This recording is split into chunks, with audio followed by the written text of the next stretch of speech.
শুনছিলেন দেশ বিদেশের খেলার সবশেষ খবরগুলো এক নজরে আপনাদেরকে জানিয়ে দিলাম। আমরা বলছিলাম যে দুই হকি অঙ্গনের তারকাকে আমরা ডেকেছি, আজকে আমাদের অনুষ্ঠানে আমন্ত্রণ জানিয়েছি। আমরা কথা বলবো হকি নিয়ে, হকির সংস্কার এবং যোগ্য ব্যক্তির সন্ধান, এই বিষয় নিয়ে আমরা আলোচনা করব। আপনারাও চাইলে অংশ নিতে পারেন আমাদের এই আয়োজনে, ফোন করতে হবে স্ক্রিনে দেখানো নম্বরগুলোতে। বাংলাদেশের সব জায়গাতেই এখন নতুন একটা সংস্কারের কথা বলা হচ্ছে, বিভিন্ন জায়গায় এটা প্রকাশ্যও হচ্ছে। ক্রীড়াঙ্গনে আমরা ক্রিকেট বোর্ডে প্রথম দেখেছি সভাপতি পরিবর্তনের মাধ্যমে সেই সংস্কারটা শুরু হয়েছে। হকিতে এই সংস্কারটা কবে কিভাবে হবে সেটার কোনো ধারণা আপনি পেয়েছেন কিনা? যেহেতু আপনি নির্বাহী কমিটিতে আছেন এখনো, সেই কারণে আপনাকে এই প্রশ্ন, আরিফুল হক প্রিন্স। এবং হকিতে আসলে এই সংস্কার কিন্তু সরকার পরিবর্তনের সঙ্গে সম্পর্কিত না। হকিতে আমরা গত 10, 15, 20 বছর এরকম সংস্কারের কথা অনেকবার শুনেছি। হকিটা কি একটু স্পেশাল কিনা? ধন্যবাদ। প্রথমেই স্মরণ করছি নতুন বাংলাদেশ বিনির্মাণে যারা শহীদ হয়েছেন এবং যারা আহত হয়েছেন তাদের প্রতি সমবেদনা জানাচ্ছি। আসলে আমরা এমন একটা পরিস্থিতিতে এসে পড়েছি যে আমাদের সব কিছুই এখন নতুন করে শুরু করতে হচ্ছে। কারণ ক্রীড়াঙ্গনে একটা দীর্ঘদিনের একটা আপনার অনিয়ম, দুর্নীতি এগুলো ছিল। তো হকিতে একটু ভিন্ন, যেহেতু এখানে আমাদের সভাপতি হিসেবে বিমান বাহিনীর মাননীয় প্রধান জড়িত, সেই কারণে আমরা তার উদ্যোগে আমরা দু একজন কাজ করে যাচ্ছি। সামনে অনেকগুলো প্ল্যানিং রয়েছে এবং আপনার ফেডারেশনের যে সংস্কার, এটা উনি সামনে থেকে নেতৃত্ব দিচ্ছেন এবং সবার সাথে আলোচনা করছেন। আমরা আশাবাদী যে উনার নেতৃত্বে একটা ভালো কমিটি আসবে। মানে এই কমিটি যেটা নির্বাচিত আমরা বলি যে জানি, সেটা ভেঙে যাবে কিংবা অ্যাডহক কমিটি হবে, এরকমই আপনি এরকমই আশা করছি। আচ্ছা, সংস্কার একটা হবে। আচ্ছা, মানে অ্যাডহক কমিটি হলে কি গতিশীল হবে? নির্বাচিত কমিটিতে অনেকেই এখন নেই, পাওয়া যাচ্ছে না। তারা যারা চলে গেছেন তাদের জায়গায় নতুন যারা আসবেন তারা গতিশীল করবে, এটা আপনি মনে করেন? আমি মনে করি যদি সঠিকভাবে যোগ্য ব্যক্তিদেরকে আনা হয়, সুযোগ দেওয়া হয়, তাহলে অবশ্যই পরিবর্তন আসবে। যোগ্য ব্যক্তি যদি সুযোগ পায়, আমি এই যোগ্য ব্যক্তির সন্ধান হকি ফেডারেশনে আসলে পাওয়া সম্ভব কিনা? আমি গত 2 দশক ধরে হকি ফেডারেশনের যারা আছেন নেতৃত্বে, কখনোই কেউ স্থায়ী হতে পারেননি নানা কারণে। কাউকে সরে যেতে হয়েছে, পদত্যাগ করতে হয়েছে, সরকারকে ভেঙে দিতে হয়েছে, নানা ধরনের সংস্কার আমরা দেখেছি, কিন্তু যোগ্য ব্যক্তির সন্ধান আসলে হকি ফেডারেশনে পাওয়া যায় না। এবার কি পাওয়া যাবে? কিংবা এই যোগ্য ব্যক্তিটা আসলে কি, ক্রাইটেরিয়াটা কি? মামুন ভাই, আপনার কাছে জানতে চাই। ধন্যবাদ আপনাকে রাজীব ভাই।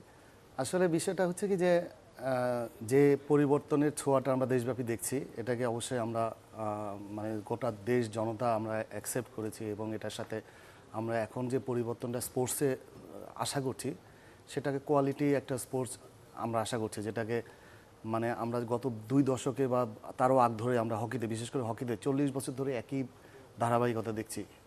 আমি 2 দশক বলেছি, আপনি 4 দশক। জি, হ্যাঁ, আসলে ওই নেগেটিভ নিউজের জন্য আমরা হকিতে সব সময়, আপনি যেটা বললেন যোগ্য ব্যক্তি, বা আমি খুব আশাবাদী না। কারণ আমি গত এই পরিবর্তনের পরেও যা দেখছি, অনেক ডিসিশনই মনে হয়েছে যে ব্যক্তি কেন্দ্রিক হচ্ছে।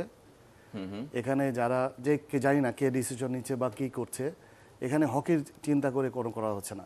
যোগ্য ব্যক্তি, খেলার কথা চিন্তা করে হচ্ছে না, না, এখানে ব্যক্তির স্বার্থ উদ্ধার হচ্ছে। তো আমি যেটা আপনি বললেন, যোগ্য ব্যক্তি হকি ফেডারেশন সবসময় ছিল,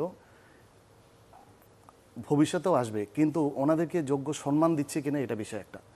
আমি অনেকের নাম বলতে পারি যারা আসছে, আমরা নিয়ে আসছি, আমরা সংগঠকরা নিয়ে আসছি, বিভিন্ন ব্যক্তিকে নিয়ে আসছি হকিতে। বিভিন্ন সময়ে আমরা তাদেরকে উপর ভর করে সংগঠক, ব্যবসায়ী, খেলোয়াড় অনেককে নিয়ে আসছি, কিন্তু তারা তাদের চলে যাওয়ার মুহূর্তটা কিন্তু খুবই বাজে ছিল। যোগ্য ব্যক্তিদের সম্মান দিয়ে নিয়ে আসার পরে তাদেরকে আমরা সম্মান দিয়ে রাখতে পারিনি। তো এটা ওনাদের ব্যর্থতা হলো আমাদের, কারণ দৈন্যতাটা প্রকাশ পেয়েছে। আমরা যারা সংগঠক ফেডারেশন ছিলাম, আমাদের ব্যর্থতা ঢাকার জন্য বিভিন্ন সময় বিভিন্ন জনকে আমরা পিক করেছি যে ফেডারেশনে চালানোর জন্য। তো তাদেরকে আমার কথা হলো যে তাদের উপর কেন আমরা ভর করব? আমরা কি হকি সংগঠকরা এতটাই অথর্ব? তো এখনো যেটা হচ্ছে যে যোগ্য ব্যক্তির কথা হচ্ছে, আসলে যোগ্য ব্যক্তি হকিতে খুবই কম। আচ্ছা, যারা এখন ফেডারেশন আছেন, এনাদের মধ্যে থেকেও ম্যাক্সিমাম আসবে, হয়তো নতুন কিছু আসবে। আসলে মানসিকতার চেঞ্জটা দরকার, জরুরি বেশি। আচ্ছা, কারণ হলো আপনি ফেডারেশনে কিন্তু কাজ করার লোক কিন্তু বাংলাদেশে খুব বেশি নাই। এখন যেটা ফেডারেশনে আছে এক্সিস্টিং, যেটা অনেকে হয়তো নাই, এখনো নাই, কিন্তু এনাদের মধ্যে থেকে আসবে, দেখবেন আমি ঘুরে ফিরে। ওনারা যে ভালো মন্দ সেটা আমি বলবো না, কিন্তু কাজের সিস্টেমটা, প্রফেশনালিজম, হকির প্রতি যে কমিটমেন্ট, ফিউচার প্ল্যান, হকিকে নিয়ে, এখানে ব্যক্তি স্বার্থ উদ্ধার হয়। এখানে আপনার অনেকের পার্সোনাল এজেন্ডা থাকে, এই বিষয়গুলো যেমন গত কমিটিতে যারা ছিল ব্যক্তিগত, যেমন একটা দুটা ক্লাবের যারা যা ইচ্ছা তাই করেছে। আপনি লিগের শেষ ম্যাচেও দেখেন যেটা প্লে অফ থাকার কথা সেটাও হয়নি, ইচ্ছামতো যাকে খুশি তাকে বহিষ্কার করা হয়েছে, যেটা নজিরবিহীন। তো এই জিনিসগুলো কিন্তু কখনোই হকিতে ভালো কিছু দেয়নি। তো এই বিষয়গুলো আমি কিন্তু খুবই শঙ্কিত যে আপনি যেটা বলছেন যে সংস্কারটা কি, সংস্কারটা আমি এখনো যা দেখছি সেটাতে মনে হয় না। খুব বেশি আশাবাদী হতে পারছেন না। যোগ্য ব্যক্তি আসলে আছে কিনা আমি প্রিন্স ভাইকে একটু চিন্তা করার সময় দিলাম। তার আগে আমাদের সঙ্গে একজন দর্শক আছেন, আমরা একটু ফোন নিতে চাই। পরিচয় জানিয়ে আপনার প্রশ্ন অথবা মতামত জানাবেন। হ্যালো। হ্যালো, জি আসসালামু আলাইকুম। আমি রাসেল মাহমুদ জিমি বলছিলাম, হকি প্লেয়ার। জি জিমি আমাদের বাংলাদেশের তারকা এবং সাবেক অধিনায়ক বাংলাদেশের। জি জিমি বলেন। জি, রেজন ভাই ভালো আছেন আপনি? জি ভালো আছি। আসসালামু আলাইকুম মামুন স্যার এবং প্রিন্স ভাইকে। আশা রাখি সবাই আপনারা ভালো আছেন। আমার দুইটা প্রশ্ন। একটা প্রশ্ন হলো মামুন স্যারের কাছে, যে এই কিছুদিন আগে একটা জার্মান যাওয়ার ব্যবস্থা হয়েছিল, তো ওখানে আমরা দেখতে পাচ্ছি যে মিডিয়ার মাধ্যমে যে জিওতে অনেক মানে যারা যাওয়ার কথা না, কিছু অবৈধ লোকের নামও ছিল জিওতে, জি যে কারণে হয়তো ওই ট্যুরটা বাতিল করা হয়েছে। এই বিষয়ে আপনার মন্তব্যটা জানতে চাই। আর প্রিন্স ভাইয়ের কাছে জানতে চাই যে এখন যে আবার মানে যে ট্যুরটা বাতিল হয়েছিল, এটা আমাদের প্লেয়ারদের জন্য ভালো একটা উদ্যোগ ছিল, কিন্তু তারা যেতে পারেনি। এখন কি আবার কি যেতে পারবে কিনা, এবং এই সময়ে যদি যায় এটা আমাদের টিমের জন্য ভালো হবে, এবং এই বিষয়ে প্রিন্স ভাইয়ের মন্তব্যটা জানতে চাচ্ছি। আচ্ছা, ধন্যবাদ আপনাকে জিমি আমাদের সঙ্গে যুক্ত হওয়ার জন্য। বাংলাদেশের তারকা খেলোয়াড় সাবেক অধিনায়ক, যেটা বলছিলাম দুটোই জার্মান ট্যুর কেন্দ্রিক, আমাদের এই সংস্কারের মধ্যে না। তারপরেও আমরা যেহেতু জিমি প্রশ্ন করেছেন উত্তরটা আমরা নিতে চাই। ট্যুরটা বাতিল হয়ে গেছে তো প্রিন্স ভাই? না, এখনো বাতিল, এখনো আমরা আশাবাদী। এখনো আশাবাদী আপনি? আচ্ছা, তার মানে তো আমরা এটা নিয়ে কাজ করছি। এটা আপনারা জানেন যে প্রথমে এটা নিয়ে অনেক বিতর্ক ছিল, বেশ কিছু নাম ছিল যারা হকি সম্পৃক্ত না, যে কারণে আমাদের মাননীয় সভাপতি মহোদয় এটাকে স্থগিত রেখেছিলেন। তো এবং এখানে কিছু বিষয় ছিল যে আমাদের এখান থেকে ফেডারেশন থেকে টাকা দিতে হবে বা স্পন্সর করতে হবে। কিন্তু আমি যখন জার্মানিতে যোগাযোগ করলাম, কথা বললাম, এখানে কোনো খরচই হবে না একটা প্লেয়ার যেতে, বরং প্লেয়াররা টাকা পাবে। এখানে একটা হাইডিং বিষয় ছিল। তো এটা আমরা মাননীয় সভাপতির প্রতিনিধির সাথে বসে আমরা লাস্ট 3-4 দিন ওয়ার্কআউট করছি, এবং খুব আশা করি যে প্লেয়াররা যেতে পারবে। 10 জন সিনিয়র প্লেয়ার যাতে জার্মান যেতে পারে।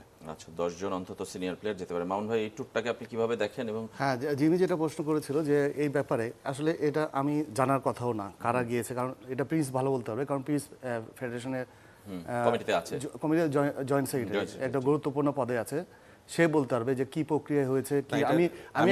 আমি শেষ করি। আমি একটা লিস্ট দেখেছি যেখানে কিছু বিতর্কিত মানুষের নাম ছিল। তো প্রিন্স ভালো বলতে পারে যে এটা কি কোন প্রক্রিয়া হয়েছে এবং এটাতে আসলেও ঠিক হয়েছে কিনা, কারণ এটা আমার মনে হয়েছে যে এটা হকের জন্য একটা খুব ভালো একটা নিউজ ছিল না। মানে সেটা কি ওই বাইরের লোক ঢুকে যাওয়া, না এই ট্যুরটা? না, ট্যুরটা ডেফিনেটলি এটা আপনি রেজান ভাই, জার্মান যাওয়া কিন্তু আমরা কোন হকিকে ফলো করি, ইউরোপিয়ান হকিকে ফলো করি, সেখানে আমাদের টিম যাওয়া মানে এটা বিশাল একটা প্ল্যাটফর্ম। কিন্তু যে প্রক্রিয়ায় বা যেভাবে যাচ্ছে এটা হয়নি। তারপরে এখনো যদি টিম যাওয়া হয়, যেটা প্রিন্স বললো, প্রিন্স ভালো জানে যেহেতু এখানে কাজ করছে, আমার মনে হয় এটা নিয়ে আরও বেশি কাজ করা উচিত আন্ডার 21 টিম নিয়ে। কী কারণে আমি বলি আপনাকে, এই জন্য আপনি বোধহয় জানেন যে আন্ডার 21 টিম অলরেডি কিন্তু জুনিয়র ওয়ার্ল্ড কাপে কোয়ালিফাইং করেছে। অনেকে কিন্তু জানে না কী প্রক্রিয়া হয়েছে, প্রিন্স হয়তো বলতে পারবে, কারণ যেহেতু ফেডারেশন আছে, কী প্রক্রিয়া হচ্ছে, হবে কীভাবে হচ্ছে। জার্মানি খেলা বা ইউরোপে খেলা, এই 21 টিমটিকে ফিউচার আপনার বাংলাদেশ হকির জন্য কিন্তু একটা বিগ অপরচুনিটি। তো যদি প্রিন্স যেটা বলছে কাজ করছে, যাওয়া উচিত, আমি বলবো এটা খুবই পজিটিভ, যাওয়া উচিত। তো এখানে ফিউচার যারা বাংলাদেশে খেলবে, ফিউচার যারা রিপ্রেজেন্ট, কারণ আপনি ওয়ার্ল্ড কাপে খেলার আগে কিন্তু টিমটাকে সেভাবে তৈরি করা উচিত। তো আমি বলবো যে এটা একটা খুব ভালো সংবাদ।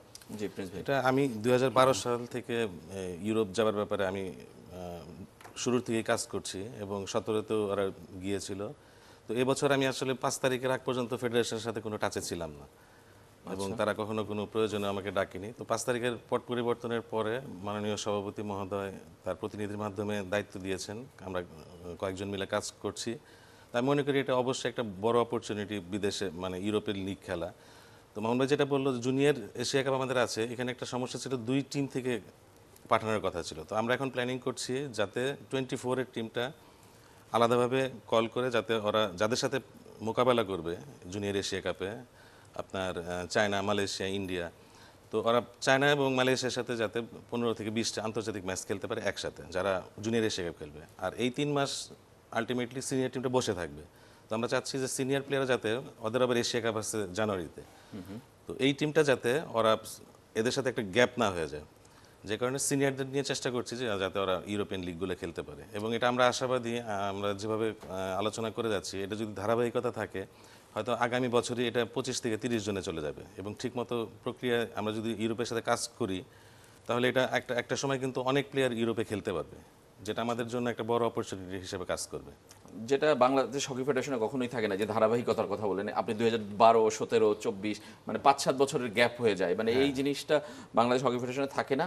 সেই আলোচনায় আমরা আসতে চাই যে যোগ্য ব্যক্তির সন্ধান, আপনার দৃষ্টিতে যোগ্য ব্যক্তি আছে কিনা, মানে ব্যক্তি তো একজন না, আমি বলছি যে পুরো কমিটিটা এরকম আছে কিনা যাকে ক্লাবগুলো হেল্প করবে এবং কর্মকর্তারা যারা নিজেরা কমিটিতে থাকবে কিংবা বাইরে থাকবে তারা তাদেরকে হেল্প করবে, এরকম যোগ্য ব্যক্তির কি দেখেন, সন্ধান আপনার আছে? আমি যেটা মনে করি, বাংলাদেশের হকিতে ক্লাবগুলোই কিন্তু ডমিনেট করে এবং সবচেয়ে বেশি ইনভেস্টর ক্লাবগুলো। জি, এই ক্লাব দেখেন, আমরা মোহামেডানের কথা বলতে পারি, আমরা ন্যাশনাল টিম বিদেশি কোচ আনে না। আমরা 2012 সাল থেকে আমরা কিন্তু ন্যাশনাল কোচ এবং ওয়ার্ল্ডের টপ রেটেড কোচগুলো নিয়ে আসছি এবং পৃথিবীর সেরা সেরা খেলোয়াড়গুলোকে আমরা দলে অন্তর্ভুক্ত করি, খেলোয়াড়দেরও সর্বোচ্চ পারিশ্রমিক দিয়ে থাকি। জি, তো অবশ্যই শীর্ষ ক্লাবগুলো থেকেই কর্মকর্তা আসা উচিত, যারা ফেডারেশন চালাতে পারবে, অভিজ্ঞতা থাকবে এবং ফিউচার প্ল্যানিং থাকবে। হঠাৎ করে কাউকে বসিয়ে দিলেও কিন্তু সে কাজ করতে পারবে না। জি। আমি বিশ্বাস করি যে মাননীয় সভাপতি অনেক কনসার্ন এই বিষয়ে, উনি সব খবর রাখছেন এবং মাননীয় উপদেষ্টা তরুণ। আশা করি আমরা একটা তরুণ নেতৃত্ব পাবো এবং অবশ্যই অভিজ্ঞদের নিয়েই যাতে একটা সমন্বয়ের মাধ্যমে একটা সুন্দর কমিটি আসে, এটা আমরা প্রত্যাশা করি। কিন্তু আপনি বললেন যে মোহামেডান যদি নেতৃত্বে থাকে, আমি কথার কথা বলছি, কিংবা আবাহনী যদি নেতৃত্বে থাকে, আরেকটা ক্লাব ওই সাপোর্ট দেয় না। আমরা দেখেছি যে আগের কমিটিগুলোতে মোহামেডান, আবাহনী, উষা, মেরিনা 4টা ক্লাব কখনোই এক সিদ্ধান্তে আসতে পারে না, মানে এই সমস্যাটা হকিতে প্রকট। তবে আমি এবার আশাবাদী, যেহেতু আমাদের নতুন উপদেষ্টা তরুণ, মাননীয় মানে রাজনৈতিক প্রভাব মুক্ত রেখে সত্যিকারের যারা হকি, রাজনৈতিক প্রভাব থাকবে এটা স্বাভাবিক, কিন্তু তারপরও যারা মানে সত্যিকারের হকি সংগঠক ছিল, হকি প্লেয়ার ছিল, যে রাস্তার থেকে উঠে এনে একটা নর্মাল একটা রাজনৈতিক নেতাকে এনে বসে দিলে এই পরিবর্তন হলে লাভ হবে না। আচ্ছা, স্পোর্টসের রাজনীতি থাকবে, রাজনীতির একটা সবারই অধিকার, কিন্তু আমরা চাই যে হকি খেলোয়াড়, হকি সংগঠক, অভিজ্ঞতা রয়েছে, কাজ করার স্পৃহা আছে, এই ধরনের সংগঠক দিনে হকিতে যাদের কমিটি করা হোক। আমরা মাউন্ট ভাইয়ের মন্তব্য শুনবো, কিন্তু একটা ছোট্ট বিরতির সময় হয়েছে আমাদের। ক্লেমন বিয়ন্ড দ্য গ্যালারিতে ফিরে আসবে একটু পরেই, সঙ্গেই থাকবেন। বিরতির পর আবারও ফিরে এলাম ক্লেমন বিয়ন্ড দ্য গ্যালারিতে। আমরা কথা বলছি হকির সংস্কার এবং যোগ্য ব্যক্তির সন্ধান নিয়ে। আমাদের সঙ্গে আছেন দুই সাবেক খেলোয়াড়, মামুনুর রশিদ এবং আরিফুল হক প্রিন্স। আমরা বিরতির আগে প্রিন্স ভাইয়ের বক্তব্য শুনছিলাম যে হকি রাজনীতি হয়তোবা থাকবে, তার রাজনৈতিক পরিচয় থাকবে, কিন্তু খেলোয়াড় কিংবা সংগঠক, খেলার প্রতি ভালোবাসা তার কতটা, সেটাকে বিবেচনা করে তিনি কমিটি করার পক্ষে। আপনি মামুন ভাই আপনার মন্তব্য জানতে চাই প্রথমে, তারপরে আমার প্রশ্ন আছে। আসলে আমি আগেও বলেছি যে হকিতে মানে যোগ্য সংগঠকের খুবই অভাব। আমরা অনেক ভালো ভালো লোককে হারিয়েছি, যারা হারিয়েছি মানে তারা মান সম্মানের ভয়ে তারা আসে না। তো এখন যেটা হচ্ছে, আমি আমাদের যেহেতু অভিভাবক মাননীয় বিমান বাহিনী প্রধান, ওনার কাছে আমি রিকোয়েস্ট করব যে এখন যে ডিসিশনগুলো হচ্ছে এগুলো আরও কেয়ারফুলি, একজন দুইজনের উপর ভর না করে আপনি একটা উপদেষ্টা কমিটি বা একটা ভালো যাদের ব্যাকগ্রাউন্ড আছে তাদের সাথে আলোচনা করা যেতে পারে। এবং এখানে যিনি প্রেসিডেন্টের প্রতিনিধি আছেন ওনাকে আরও বিজ্ঞ এবং আরও বিচক্ষণ হওয়া উচিত, কারণ কোনো ডিসিশন যদি যায় এটা নিয়ে কিন্তু আবারও বিতর্কের মধ্যে পড়বো। আর যোগ্য লোকের কথা বলছেন, আসলেই যোগ্য লোকের অভাব। আপনি হয়তো ভবিষ্যতে প্রিন্স বা এদের মতোই লোকরাই ফেডারেশনকে ডমিনেট করবে, কিন্তু আমার মানে যেটা আমি অ্যাজ এ খেলোয়াড় বা ব্যাকগ্রাউন্ড হিসাবে যেটা বলি, যে বিতর্কে ঊর্ধ্বে যাওয়া যায়, আপনি ব্যক্তির স্বার্থ না দেখে হকের স্বার্থটাকে দেখা উচিত। সেটাকে আমরা কিভাবে করতে পারি? আমরা মানুষ, ভুল হতেই পারে। একটা যে আমরা ইচ্ছাকৃত মিস্টেক করছি, একটা যে আপনি জেনে শুনে মিস্টেক করছেন, আপনি কোনটাকে করবেন সেটা ডিসিশন তাদের। তা না হলে কিন্তু এটা আমরা যে হকি ফেডারেশন সবসময় মিডিয়াতে একটা নেগেটিভ নিউজে থাকি, দিন শেষে কিন্তু আমাদের সভাপতি মহোদয়কেই এটার কৈফিয়ত দিতে হয়। তো সেই জন্য আসলে ক্ষেত্রটা চেঞ্জ হয়েছে। আমাদের যে উপদেষ্টা মহোদয় হয়তো একটা পথ প্রদর্শন করবেন, কিন্তু কাজ করতে হবে কিন্তু আমাদেরকেই। উনি কিন্তু হকি ফেডারেশন চালাবেন না। হকি ফেডারেশনকে কিছু লোক দিয়ে দিবে, হয়তো বলবে আপনারা চালান। সমস্যা হবে, আমরা কি উপদেষ্টাকে বলতে পারবো যে আপনি আমাদের এই প্রবলেম সলভ করেন? সলভ করতে হবে আমাদের, এটা আমরা আগে যেটা পারি নাই। হকি সংগঠকরা আমরা বিভিন্ন সময় বিভিন্ন ব্যক্তির উপর ভর করে আমাদের দৈন্যতাটাকে প্রকাশ করে হকি ফেডারেশনটাকে ধ্বংসের শেষ সীমানায় নিয়ে গিয়েছি। বিভিন্ন সময় বিভিন্নভাবে হয়েছে, যা লাস্ট যেটা হয়েছে যে লিগটাকে দেখেন আপনি, এত বিতর্ক, এত কিছু, এত শেষ। তো আমি চাই হকি ফেডারেশন ভালো চলুক, প্লেয়াররা, আমাদের প্লেয়ারদের ফিউচার কিন্তু ভালো, সম্ভাবনা ভালো, আমরা এর চেয়ে আর বড় জায়গায় যাওয়ার ডিজার্ভ করি। কিন্তু সেটাকে আমরা সম্ভাবনাই বলে যাচ্ছি, কিন্তু এটাকে পুঁজি করে কখনো যেতে পারিনি। এখন যেটা হয়েছে, আপনি 21 অলরেডি জুনিয়র ওয়ার্ল্ড কাপে কোয়ালিফাই করেছে, জি, তো সেটা কিন্তু একটা বিগ প্ল্যাটফর্ম এবং এটা একটা চেঞ্জিংয়ের একটা বড় ক্ষেত্র হতে পারে দেশের এই পরিবর্তনের সময়। আমরা ক্রিকেটকে, আমরা পাকিস্তানের মাঠে পাকিস্তানে হেরেছি, ফুটবল টিম আজকে ফাইনাল খেলছে, হকিতেও কিন্তু একটা টার্নওভার আসছে। তো সেটাকে আমরা বিচক্ষণতার সাথে অনেস্টলি কাজ করা উচিত, আমার মতামত এটা। দর্শক আছেন আমাদের সঙ্গে, আমরা ফোন নিতে চাই, পরিচয় জানিয়ে প্রশ্ন অথবা মতামত জানাবেন। জি, আসসালামু আলাইকুম। ওয়ালাইকুম সালাম। আমি হকি প্লেয়ার তৌহিদ বেনুর, সাবেক জাতীয় হকি খেলোয়াড়। জি, আমি প্রিন্স ভাইয়ের কাছে একটা প্রশ্ন করতে যাচ্ছিলাম যে জি। উনি যেহেতু এক্সিস্টিং কমিটিতে আছে, তো আমাদের যে প্রিভিয়াসলি যারা কমিটিতে ছিল পরিচিত মুখগুলি ঘুরে ফিরে বারবার আসছে, বাট যাদের মানে কিছু ব্যাড রেকর্ড আছে, আমরা জানি যে যারা কিছু দুর্নীতির সাথে জড়িত। তো নতুন সংস্কারে ওই ধরনের ব্যক্তিদের কি মানে ব্যাপারে কোনো সিদ্ধান্ত নেওয়া হবে কিনা, বা তাদেরকে রাখার ব্যাপারে ওনাদের সিদ্ধান্তটা কি? ধন্যবাদ আপনাকে প্রিন্স ভাই। যে যাদের বিরুদ্ধে অভিযোগ আছে বিভিন্ন সময় দুর্নীতি অনিয়মে, তাদেরকে রাখা ব্যাপারে আপনার মতামত? এটা একটা সুন্দর প্রশ্ন। এটা আমি গত 14-15 বছর ধরে স্রোতের বিপরীতে থেকে এই প্রশ্নগুলো কমিটিতে থেকেও করে আসছি, যে কারণে আমি বারবার বহিষ্কারাদেশও পেয়েছি। তো আমরা এবার একটা রূপরেখা তৈরি করব, যারা এই গত 10-15 বছরে আপনার বেনিফিশিয়ারি হয়েছে, যাদের এনে তাদের বিরুদ্ধে অবশ্যই তদন্ত করতে হবে, এবং আপনার দুর্নীতি যার যে সব ক্ষেত্রে হয়েছে, এটা একটা তদন্ত কমিটির মাধ্যমে রিপোর্ট তৈরি করে ব্যবস্থা গ্রহণ করতে হবে। এই বিষয়ে আমরা আশা করি একটা পদক্ষেপ নিব। এবং তারা তো থাকবে না আশা করেন নতুন কমিটি? অবশ্যই এটা আমরা প্রেসিডেন্ট মহোদয়, উপদেষ্টা মহোদয়কে আমরা এটা অবহিত করব, যাদের বিরুদ্ধে বিভিন্ন অভিযোগ অতীতে হয়েছে, এগুলো আমরা উপস্থাপন করব। কতদিনের মধ্যে এই কমিটিটা হতে পারে? কারণ এখন তো হকি একটা স্থবির অবস্থা, আমরা জানি যে খুব বেশি লোক নেই, আপনারা বলছিলেন 2-3 জন মিলে কাজ করছেন। এটা আসলে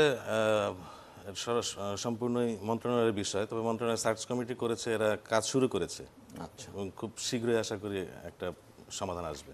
ধন্যবাদ আপনাদের দুজনকে। আমাদের সময় শেষ, আজকের মতো এখানেই শেষ করতে হচ্ছে। হকির সংস্কার এবং যোগ্য ব্যক্তির সন্ধান দ্রুতই হোক, আমরা সেটা চাই, এবং সঠিক লোক হকিকে এগিয়ে নিক, বিতর্ক মুক্ত। গত 40 বছরে যেটা মামুন ভাই বলছিলেন হয়নি, সেটা এখন থেকে হোক, সেটা আমরা চাই। ধন্যবাদ সবাইকে, আজকের মতো এখানেই শেষ করছি।